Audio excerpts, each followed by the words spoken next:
নৌপথ নিরাপদ ও নির্বিঘ্ন করতে নৌ পুলিশের সক্ষমতা বাড়ানো হচ্ছে বলে জানিয়েছে ডিআইজি মিজানুর রহমান।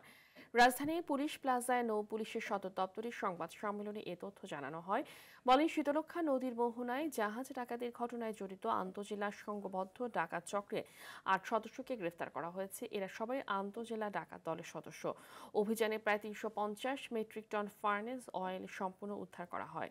এছাড়াও এমভি ভুয়া নামের একটি বাল্ক হেড, তেল আনলোড করার একটি স্যালো মেশিন ও তেল আনলোড করার কাজে ব্যবহৃত দুটি পাইপ, ডাকাতির কাজে ব্যবহৃত দেশীয় অস্ত্র, একটি হাসুয়া এবং দুটি সুইচ গিয়ার চাকু উদ্ধার করা হয়।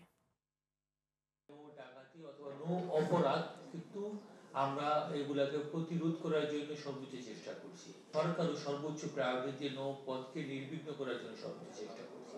ওয়েল ট্যাঙ্কারে ডাকাতির ঘটনাটা সংঘটিত হয় এবং এটা সরকারি একদম টপ লেভেলে বিষয়টা নিয়ে খুব উদ্বিগ্ন ছিল।